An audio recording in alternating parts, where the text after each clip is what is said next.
Hello guys, तो कैसे हैं आप सब लोग। मैं एक बार फिर से आप सबका यूनिवर्सिटी अपडेट में स्वागत करती हूँ। तो मैं तन्वी आ गई हूँ आज एक न्यू वीडियो के साथ।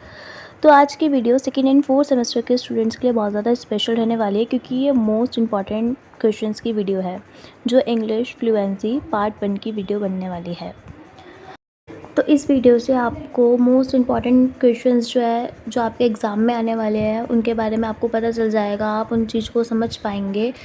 एंड हमारी वीडियो अगर आपको अच्छी लगे तो लाइक ज़रूर कर देना, कमेंट भी कर देना एंड सब्सक्राइब करना तो बिल्कुल मत भूलना। और जो भी हमारे व्हाट्सएप ग्रुप यूनिवर्सिटी अपडेट में ज्वाइन नहीं है एंड वो ज्वाइन होना चाहते हैं तो आपको डिस्क्रिप्शन में एक लिंक मिल जाएगी, वहाँ पर जाके फटाफट टैप करके ग्रुप में ज्वाइन हो जाना। तो चलिए गाइस, इसी के साथ हम न्यू वीडियो शुरू करते हैं इंग्लिश फ्लुएंसी पार्ट 1 के most important question second and fourth semester students के लिए।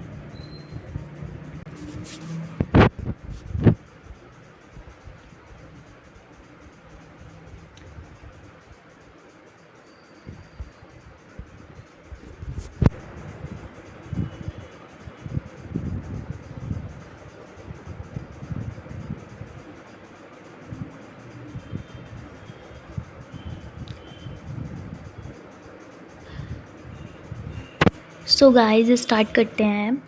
सबसे पहला जो हमारा पार्ट होगा वो होगा कॉम्प्रिहेंशन सेक्शन का। उसके अंदर आपको एक पैसेज दिया जाएगा, देन आपको क्वेश्चंस दिए जाएंगे। आपको पैसेज पहले केयरफुली रीड करना है, फिर उसके बाद आपको क्वेश्चंस केयरफुली रीड करना है। जब तक आपका पैसेज पूरा कंप्लीट नहीं हो जाएगा आप क्वेश्चंस पे मत एकदम से आइए, पहले पूरा पैसेज केयरफुली रीड करें, देन उसके बाद क्वेश्चंस को रीड करें। अगर आपको जब आप क्वेश्चंस पूरा पढ़ लेंगे तो फिर एक बार आप पैसेज में उसके आंसर ढूंढें। अगर आपको नहीं मिल रहे तो आपको क्वेश्चन समझ में आ ही जाएगा और पैसेज भी आप रीड कर चुके होंगे, तो आप अपने पास से उस क्वेश्चन को बना के लिख सकते हैं। इसमें लिखा है practice answering comprehension question from unseen passage. Next, focus on identify the main idea, tone, vocabulary meanings and inference based question। आपको मेनली टोन और जो भी वोकेबलरी वगैरह होगी ना उस पर आपको मेन फोकस करना है, क्योंकि वो बहुत ज़्यादा इंपॉर्टेंट होते हैं। नेक्स्ट पार्ट 2 हमारी जो ग्रामर होती है उसके अंदर हमारा आएंगे सेंटेंसेस आएंगे। उस सेंटेंस में ये 4 टाइप्स बहुत ज़्यादा सेंटेंस बहुत ज़्यादा इंपॉर्टेंट है हमारे लिए। फर्स्ट है डिक्लेरेटिव सेंटेंस। डिक्लेरेटिव सेंटेंस में क्या होता है, सेंटेंस स्टार्ट होता है एंड वो एक पीरियड के साथ ख़त्म होता है। पीरियड मीन्स डॉट के साथ, वो बहुत ज़्यादा मोस्ट इंपॉर्टेंट है डॉट लगाना। अगर डॉट नहीं लगेगी तो हमारा सेंटेंस ख़त्म नहीं होगा। डिक्लेरेटिव का मतलब यही होता है। नेक्स्ट होता है इंटेरोगेटिव। इंटेरोगेटिव में क्या होता है, इंटेरोगेटिव मीन्स क्वेश्चन आस्क करना, मतलब क्वेश्चन पूछना, मतलब क्वेश्चन मार्क के साथ जो हमारा सेंटेंस खत्म होता है वो हमारा होता है इंटेरोगेटिव। Next imperative. इम्पेरेटिव क्या होता है, मीन्स किसी से रिक्वेस्ट करना, किसी भी चीज़ के लिए जो हम चीज़ जब वो रिक्वेस्ट करते हैं मांगते हैं उस चीज़ के लिए हमारा होता है इम्पेरेटिव सेंटेंस। नेक्स्ट होता है एक्सक्लेमेटरी मार्क।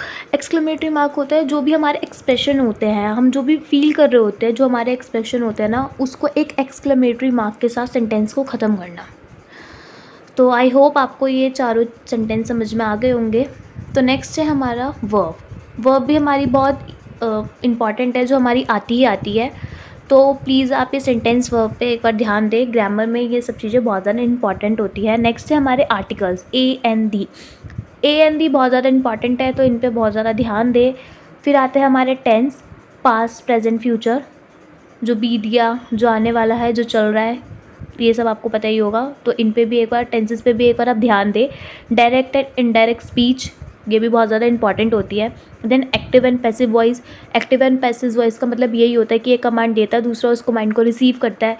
तो प्लीज़ एक बार ये ग्रामर बेस्ड क्वेश्चन जो भी है हमारे ये 6 टॉपिक्स, इनको कवर अप कर ले। नेक्स्ट है हमारा एसे राइटिंग। ऐसे राइटिंग में है राइट ऐसे ऑन करेक्ट टॉपिक्स और abstract theme, important of English in the modern world.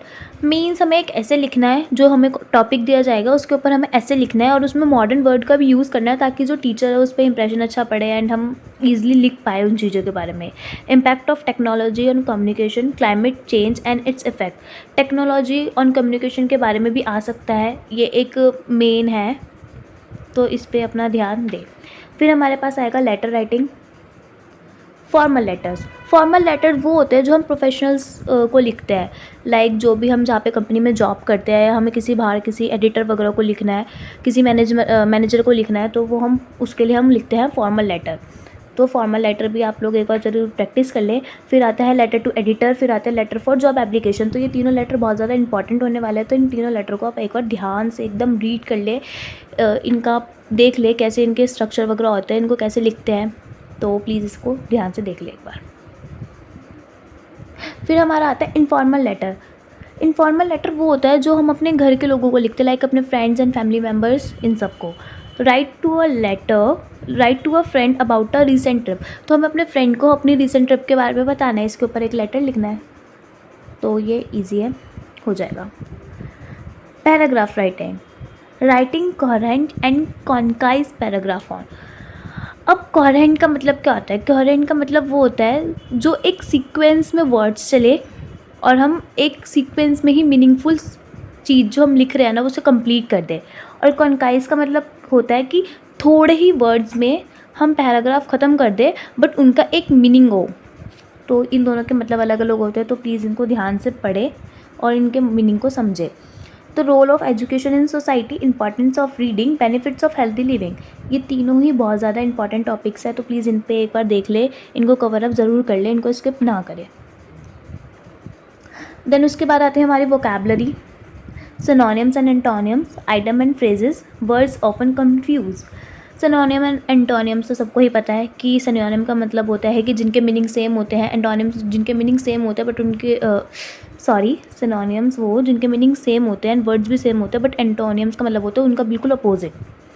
Idem and phrases, ये भी आपको ही पता होगा, and words often confuse. Next हमारा आता है 7 पार्ट, स्पीकिंग स्किल्स। अगर आए तो ठीक है, वरना नहीं तो एक बार बाकी आप एक बार ध्यान दे लेना। प्रिपेयर डायलॉग्स और role play activity for introducing oneself, asking for direction, making polite request. तो प्लीज़ एक बार आप इस पर ज़रूर ध्यान देना।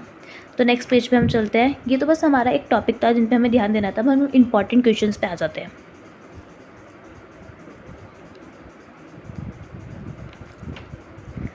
तो हमारा फर्स्ट क्वेश्चन है, write a dialogue between two mother who are discussing the habit of their teenage children.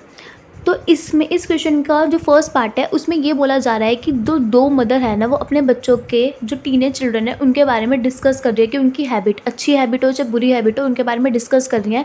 तो उसके बारे में उनके कुछ डायलॉग लिखने हैं। तो आपको बताइए आजकल की मदर क्या क्या डिस्कस कर सकती है अपने बच्चों की हैबिट्स के बारे में, चाहे वो बैड हैबिट हो चाहे वो गुड हैबिट हो, तो ये सब लिखना है।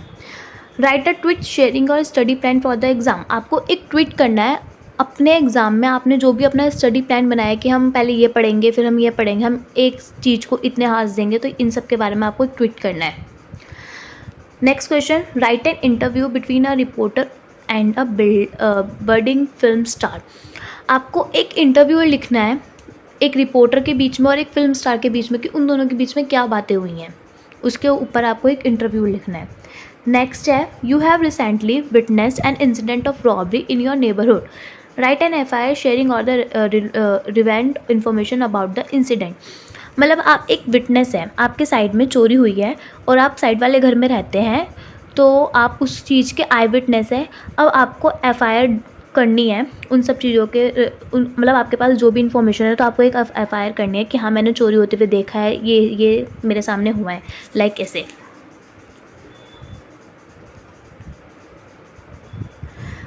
Third question, you spent the whole semester without meeting your classmates and teacher. Write about your thoughts and feeling on this in your diary.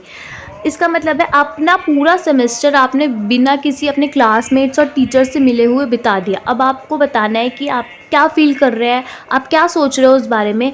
तो आपको ये भी जो भी अपने फीलिंग्स है, अपने थॉट्स है, आपको इनको अपनी डायरी में लिखना है।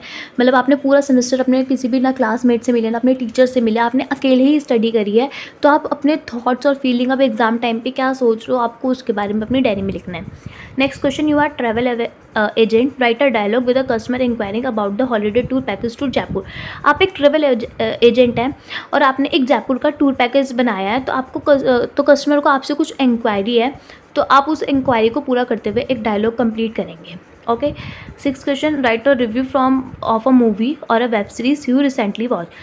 आपने लाइक एक वेब सीरीज़ या मूवी अभी रिसेंट में ही देखी है, आज में जैसे आपने आज कोई मूवी देखी है एंड आप कल इसके बारे में लिख रहे हैं, तो आपको एक उसका रिव्यू देना है कि मतलब हमने एक मूवी देखी है तो हमें कैसी लगी, मतलब 100 में से 50% हमें अच्छी लगी, बाकी की 50% बेकार लगी, या 70% अच्छी लगी, 30% बेकार लगी, तो उसके बारे में आपको रिव्यू लिखना है। 7th question, read the passage given below and answer the question that follow. What do scientists mean by the climate change? What is the impact of climate change? What is the greenhouse effect? What has increased the greenhouse gases over the last 150 years? तो आपको passage पढ़ना है, फिर उसके बाद उनके answers देने हैं। लाइक पैसेज में आपको पैसेज ग्रीन हाउस के ऊपर पूरा क्लाइमेट चेंज के ऊपर पूरा दिया जाएगा, उसको रीड करके आपको क्वेश्चंस के आंसर देने हैं। डायरी राइटिंग, रिज्यूम और movie watch, any sense, any movie जो भी आपने देखी होगी, इनके बारे में आएगा। तो आई होप आप ये सब पूरा अच्छे से समझ गए होंगे। तो प्लीज़ एक बार इनको अच्छे से देख ले, तो इनको एक बार अच्छे से रीड कर ले।